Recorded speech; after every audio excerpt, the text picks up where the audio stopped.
Stephen Melendez's personal journey to the stage is extraordinary. At the age of 7, he and his family were evicted from their home and moved into a New York City homeless shelter for women and children, where they stayed for 3 years.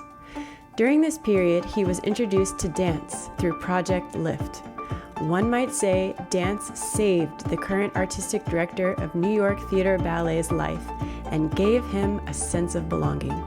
If you go into a ballet class anywhere on the planet, it doesn't matter if you speak that language. The class is going to start with pliés, and you find a community immediately.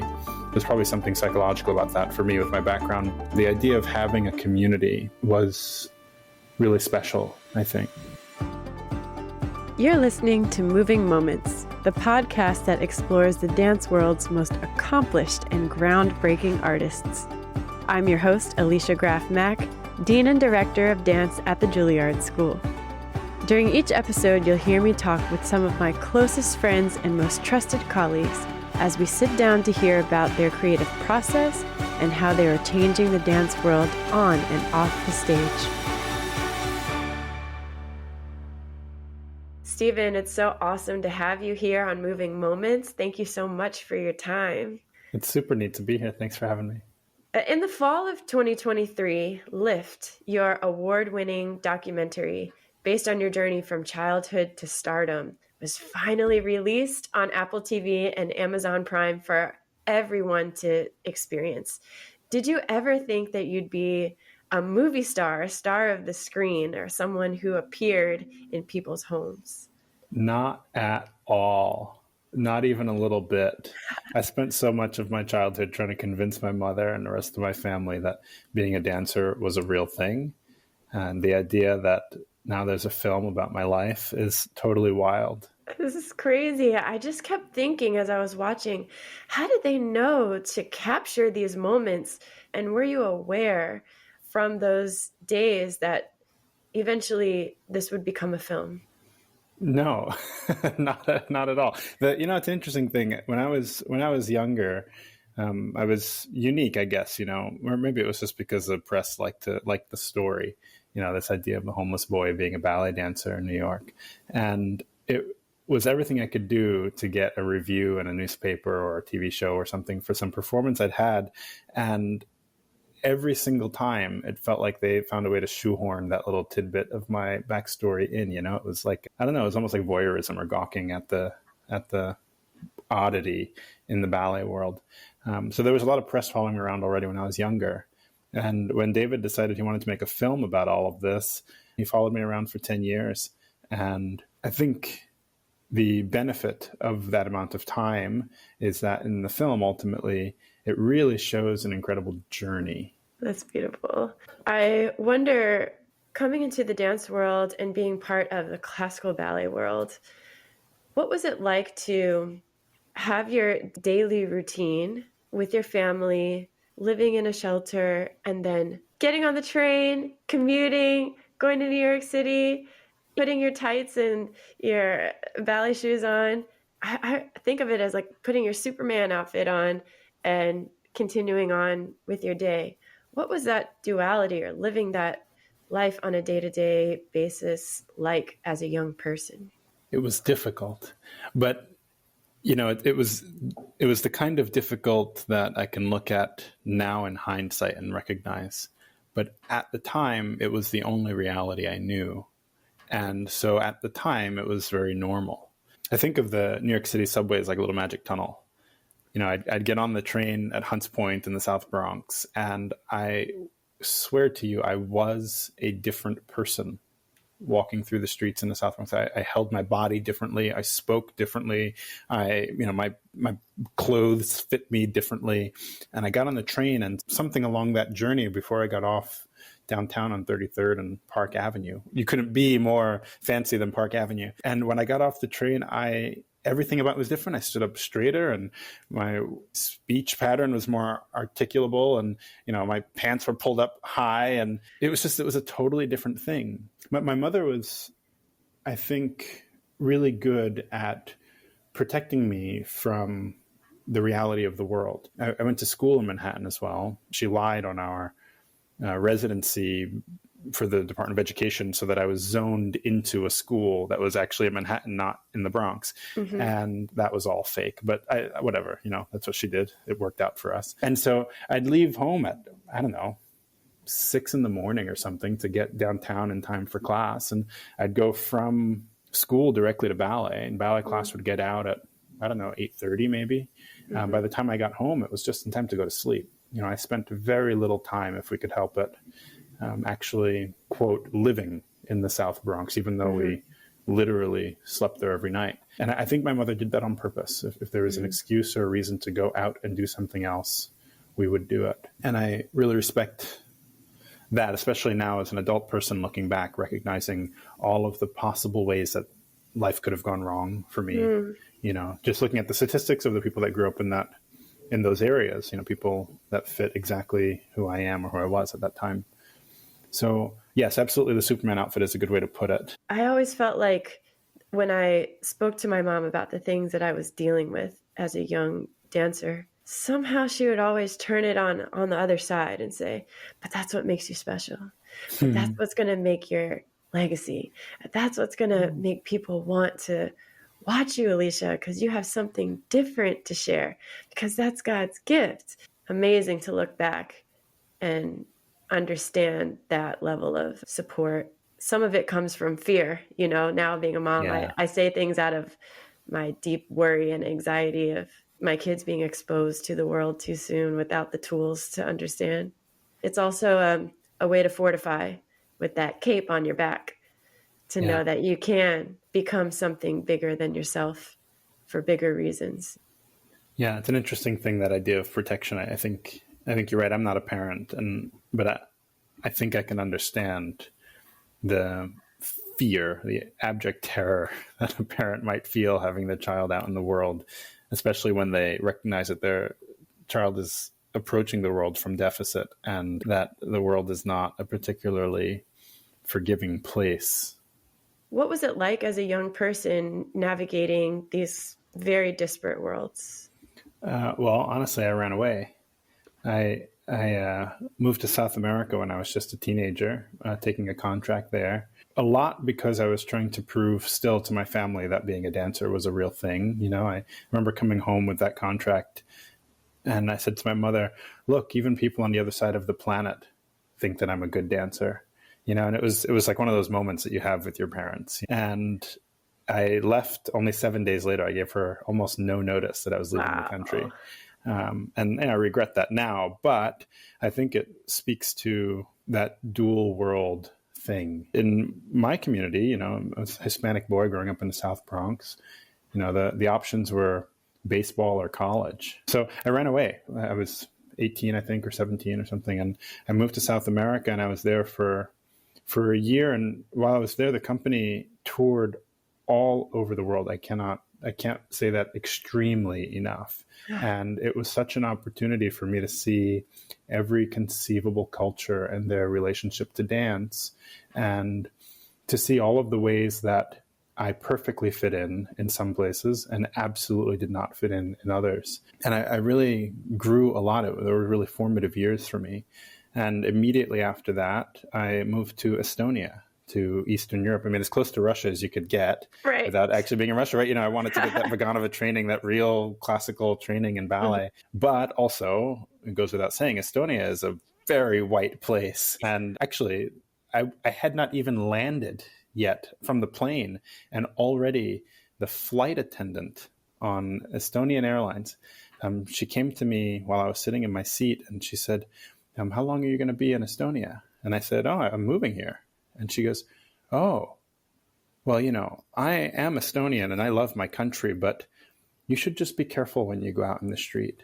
I didn't know this, but that summer they had been having some protests or something. I don't know. And I was in the country for just a couple of days before people were shouting at me in the street to go home, and wondering, what I was doing there at every turn. But Estonia is a very small country, and I was a principal dancer in the company there, and people actually got to know me. I was the only one of my kind in the entire country, I think. And that changed. I was there for 3 years, and a couple of years in, I'd go to the bar and be, oh, that's the dancer. How you doing? Oh, that's amazing.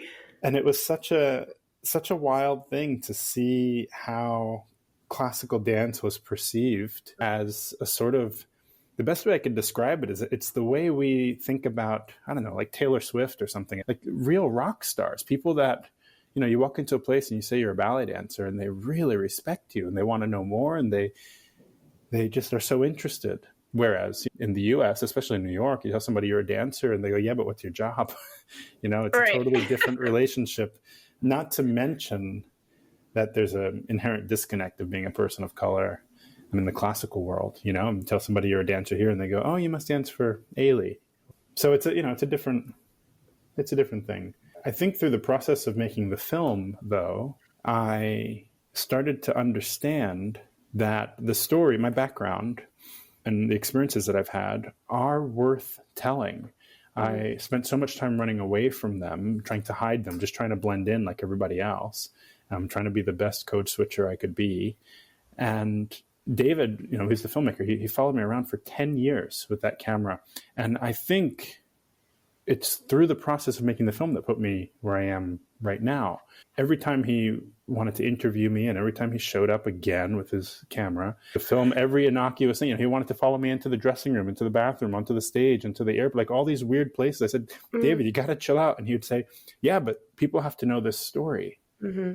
And his dedication to telling this story trained me to understand that the story was worth telling.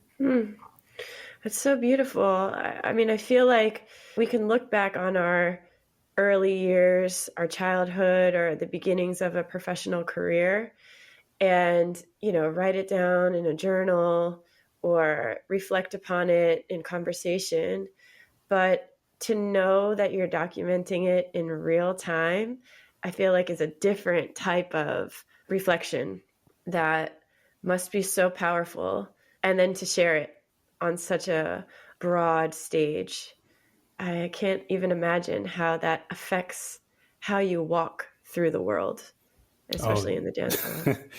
I walk through the world. I walk through the world timidly. That's the best way to describe it. Any kind of confidence that I had as a stage performer is absolutely gone when I'm off the stage. You know, I'd much rather be alone, you know, in a dark room somewhere reading a book or watching TV than being in front of people. I'm the most anti-social person on the planet.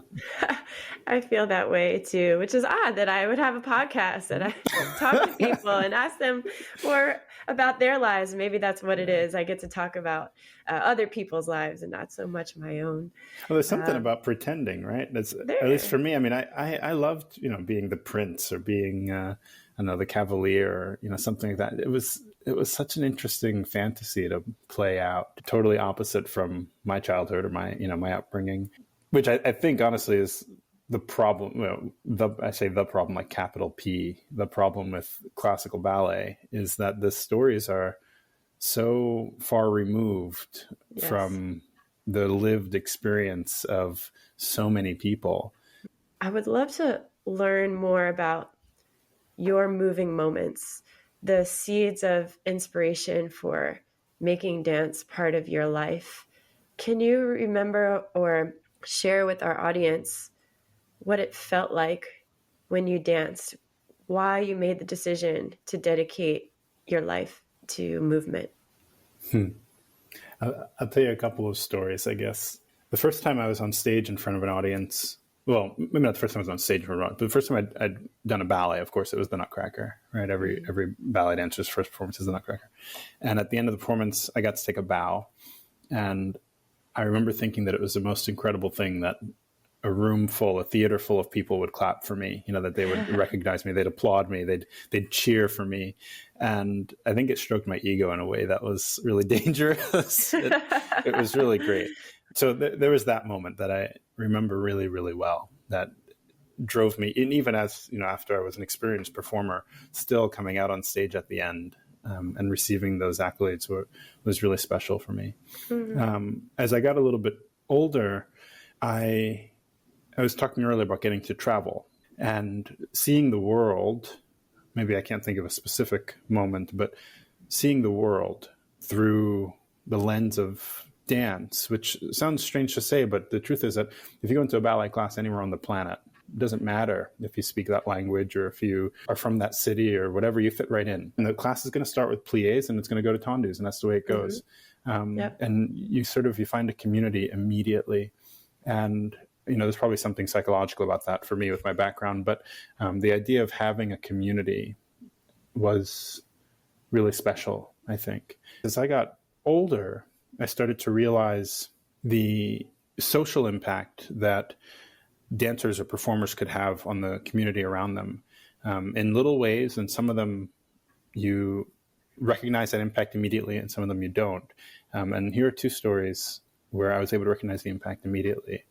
I was performing, I was a guest dancer in, I think we were doing the Nutcracker actually, maybe out in California, in Fresno, California.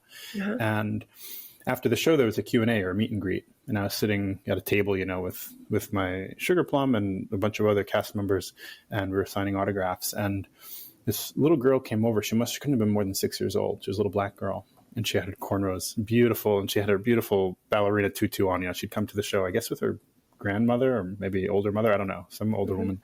And she was doing that thing that little girls do, where they hide between the legs of the parent, and they're too shy to come out around and poking through. And the woman she was with kind of coaxed her into coming up and talking with me. And eventually the little girl came over, and she was so shy, and she beckoned for me to bend over so she could whisper something in my ear. And she whispered in my ear, she said, "I've never seen a black prince before." And I thought, how incredible that this young girl, so young, she really couldn't have been more than 6 years old, could even register that she had never seen a black prince before, that she recognized that there was a difference between black princes and white princes. And then she had the understanding of the world around her to recognize that she had never seen one before, and that it was impactful for her. I don't know what became of that young girl. Perhaps she joined a ballet company. Maybe she didn't. I don't know what. But that was really powerful for me, that the moment of magic on the stage that we hope for as dancers, as performers, and something like the Nutcracker, which is all about magic, of course, could really, really translate to a real life impact for this little girl. So that moment sticks out in my mind a lot as being a proof that representation matters. And then another moment that sticks out to me in a similar way, but a way that sort of helped me understand the perspective of my mother, whom, it's not a perspective that I often find myself trying to understand. She was a single mother. We grew up in the South Bronx, and she had me in a ballet program, principally because she couldn't afford daycare, and she worked a couple jobs, and I couldn't be home alone, at the end of the day. And I really, honestly, I think that was the only reason she put me in a ballet class. So I was doing a Q&A at a program in Flint, Michigan, for a program they had called Super Saturdays. And I think the plan is that they bring children in from the community, which is principally Black and brown community and poor communities. The director of the program asked me to come and do a Q&A one Saturday because I was in town doing a guesting, and she'd heard about my story. And so I went in, and I was all ready to talk to these kids and tell them about, how cool dance is, and they should stick with it, and all the boilerplate stuff you tell little kids, right? Right. And I showed up, and I realized that actually I wasn't going to be speaking with the kids, because the kids were all in the program. I was going to be speaking with the parents who were in the waiting room, for which I was not prepared at all, And I thought, okay, I'm talking to adults. I, reframe all of this, and how do I say stuff to adults? Afterward, one of the parents, the very first question from one of the parents was, "What do I tell my friends when, they bully me for?" And I said, you got to tell your daughter that if she's being bullied, that they're not really her friends. And so again, boilerplate stuff like anti-bullying 101, what do you tell a child? And she interrupts me and she goes, no. What do I tell my friends who bully me for having my daughter in this program? And I realized, there's a cultural sort of stigma against the idea even of lifting oneself up. And overcoming that cultural stigma is really difficult. And it takes a lot of courage on the part of the adults in the lives of these children who, we're hoping that the children have better futures. But how can they have a better future if the adults in their lives are pressured against these kinds of programs? So anyway, these two stories really stick out in my head a lot.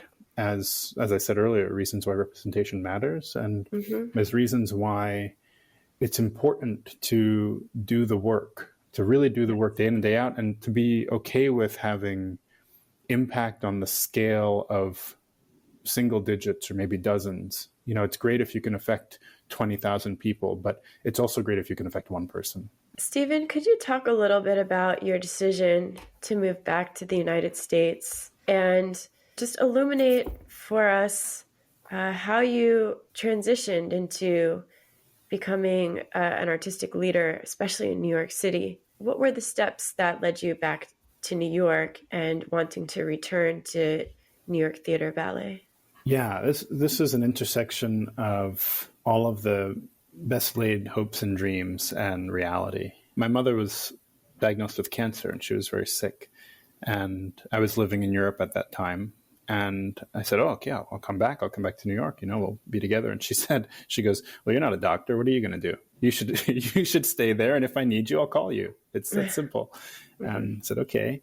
And so I stayed in Europe for a little while, and eventually she called and she said, okay, it's time to come home. And I came home and I came back, and she'd passed away just 5 or 6 months after that.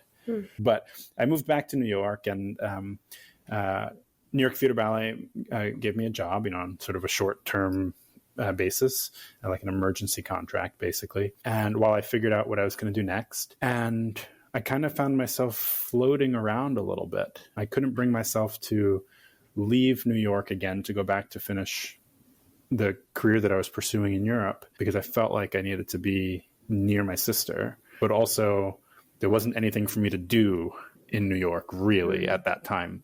And so I learned about the fantastic world of freelancing, which actually worked out for me really well. I really had a lot of connections at that time. As I said, I traveled really all over the world dancing, and I was doing galas and festivals and all kinds of things. And New York Theater Ballet took me on full time. And because I grew up there, you know, I knew a lot of the rep already, so I didn't need to actually be in New York very much. And so I was really lucky. I think I was on the road something like 26 weeks a year freelancing in and out of New York. And then, as you know, you might imagine, I tore both of my calves. In a rehearsal. I tore them in like the most ridiculous way. It was running. It was a running entrance across the stage, and I felt it. And I said, "Oh, okay, that doesn't feel right."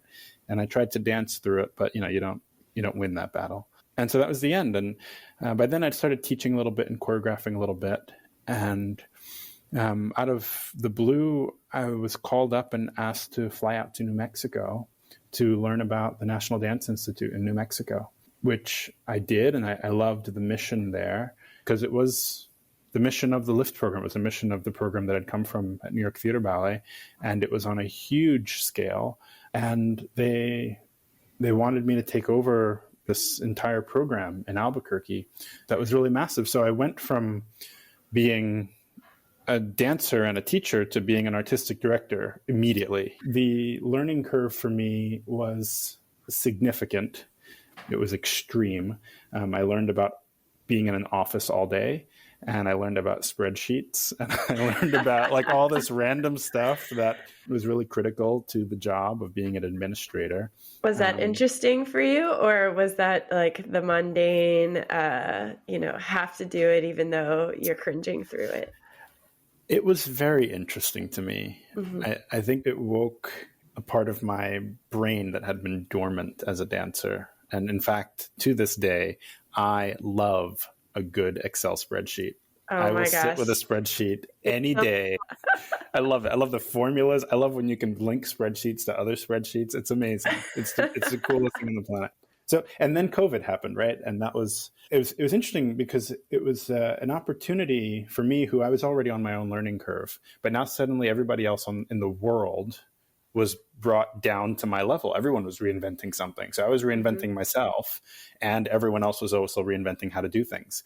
And shortly after that, Diana, the director at New York Theater Ballet, decided she wanted to retire. And she called me and asked me to come and take her post. So I took over for her last year. She'd been in that role for 45 years. And now we're a couple seasons in to my tenure at New York Theater Ballet as artistic director.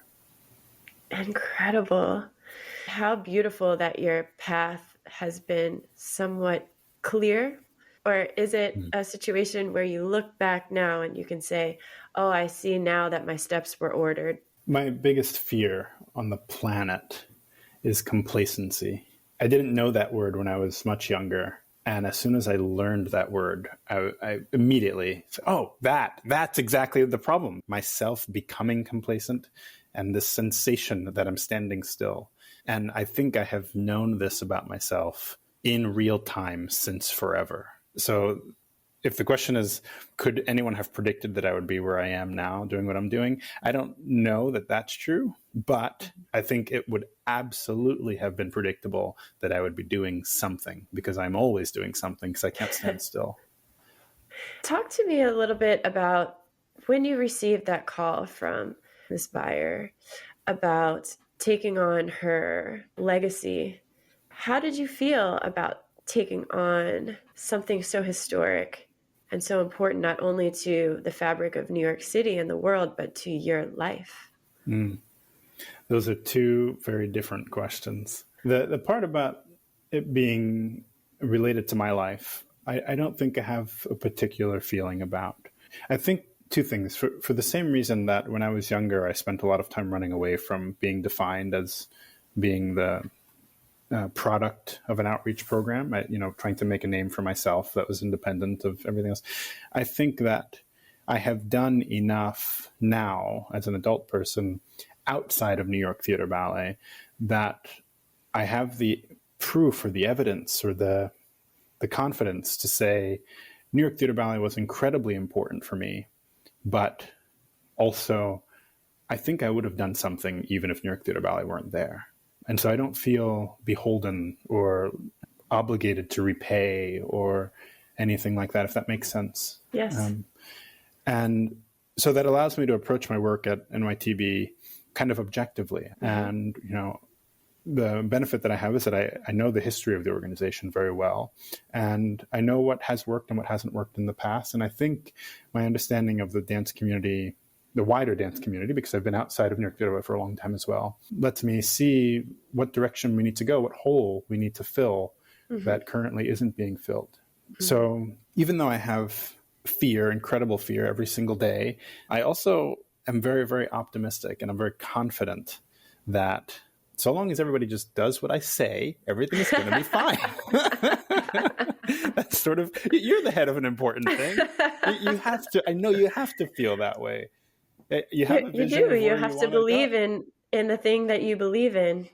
Yeah. And part of the job of the director is to create the atmosphere where everyone also feels that way. Yeah. And are guided by a larger mission. It can't be about what you want. It has to be about what's best for the company, for the dancers, and for the world at large. Yeah. Something I say to the dancers often, I say this to dancers, I say this to funders, I say this to everybody that will listen. I am interested to work with people who are interested to work with me, which is to say, I'm really upfront about what my goals and my ambitions are and what my vision is. And if that appeals to you, please, let's work together. Let's do something together. And I think that if we're both on the same page about getting to where we want to go, and that's a shared vision, then we'll be able to overcome any obstacle. That's not going to be a problem. But if we're not on the same page about where we're going, I really don't want to waste my time. And what are those goals and visions and missions? I think that the key to the future of classical dance is accessibility. I think that classical dance needs to be accessible to every single person. And I think that there are a handful of ways that it is not currently accessible, and I'm trying to tackle them one at a time until they're all taken care of. I think that in order to have a more diverse group of people on the stage, we need to first diversify the audiences. I think that diversifying the audience is absolutely the most important thing. And I think for a long time, the common way of thinking about this space has been to diversify the schools, the academies, to do outreach programs for children that bring up a new crop of young people that can diversify institutions and organizations and ultimately the whole industry. And the thing that I think is flawed about that way of working is that it takes too long because there are too many leaks in that system. We all know, you'd get 1,000 little dancers in a room and maybe 100 of them graduate the school. Mm-hmm. And of those 100, maybe 50 of them actually get a job.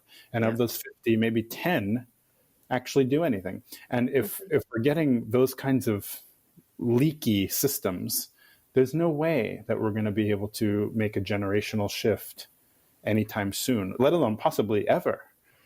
This is the problem. I would much rather approach the anecdote that I think every single dancer has some version of, and it has to do with how the adult in that child's life introduced them to a thing. And so my thinking is, why don't we create the scenario where all different kinds of people are in the audience to introduce the child to the thing? Yes. Because in that way, not only do we diversify the audiences, which is important because it holds us accountable to what we put on the stage, but then we diversify the group of children coming in, because those are the children that get inspired to become dancers. And for everyone in the audience that's not going to become a dancer, we diversify our donor base. Yeah. We diversify our board members. We diversify our funders and even our administrative staff. People that go, well, I'm a lawyer. Why don't I become a lawyer for the arts instead of a lawyer for the big oil company? Yeah. So I think the audience is where the key is. This is exactly the iteration that I'm in the middle of building for New York Theater Ballet's LIFT program. Mm-hmm. LIFT has been around for over 30 years, I think 35 years now. And it has an incredible track record of working with underprivileged children from homeless and home insecure places in New York City and introducing them to classical ballet. And the problem comes, just what we were talking about earlier, that the onus, the burden of the code switching is on the child. Yeah. The child is the one who has to live in their community and be one kind of person, and then come to the ballet world and pretend to be a different kind of person. And the reason is because in the community that they're coming from, often, not always, but certainly was the case in my home, being a dancer wasn't a thing. And the child is at home 168 hours a week. That's a lot of influence on a young mind, telling them that ballet is not a thing, it's not the space for them, and the only people that make it there are superstars. Imagine the burden for the child to think, well, if I'm not Misty Copeland, then I'm not going to be anybody. And that's really difficult for a child. So if we can engage the adults in the lives of the children that we're targeting through our outreach work and get the adults on board with being supportive, then I think we can be much more successful with the outreach programs that we already have. And there are lots of really great ones around the country. Stephen, you strike me as someone who wakes up on a mission. When you open your eyes and think about the day ahead, what goes through your mind? That's an interesting question. I like to separate the work from the play. That's the first thing. I make sure to make time for both. And I like to separate the work into the fires, the things that I need to do right now, from the long-term planning, the things that I need to do for later, the seeds that I need to plant now so that I can cultivate the crop later. And I think having these three categories, what do I need to do right now? What do I need to plan for the future? And then how do I take some time for myself are the way I try to approach as many days as often as possible. And by doing that, I find myself often having gone 2, 3, 4, 5 weeks in a row without, quote, a day off, but not actually feeling like I'm overworked or stressed or tired or anything, because within every day to find time to do something for me is really important. And within every day to make sure that I'm not constantly jumping from one fire to the next fire to the next fire is also really important. Because when the work that you're doing is taking advantage of something that you put into motion a long time ago, it feels really rewarding. Yes, I love that. I have so enjoyed having this conversation with you and having the time to listen. Thank you so much. Thank you. I hope you enjoyed this episode of Moving Moments. If you like what you heard, please tell your friends about it. Spread the word. Be sure to follow the show, rate us, and leave a review wherever you get your podcasts. To keep up with future episodes, Follow us on Instagram at Moving Moments Podcast and visit us at artfulnarrativesmedia.com. Tune in next month as we hear another inspiring artist's moving moment.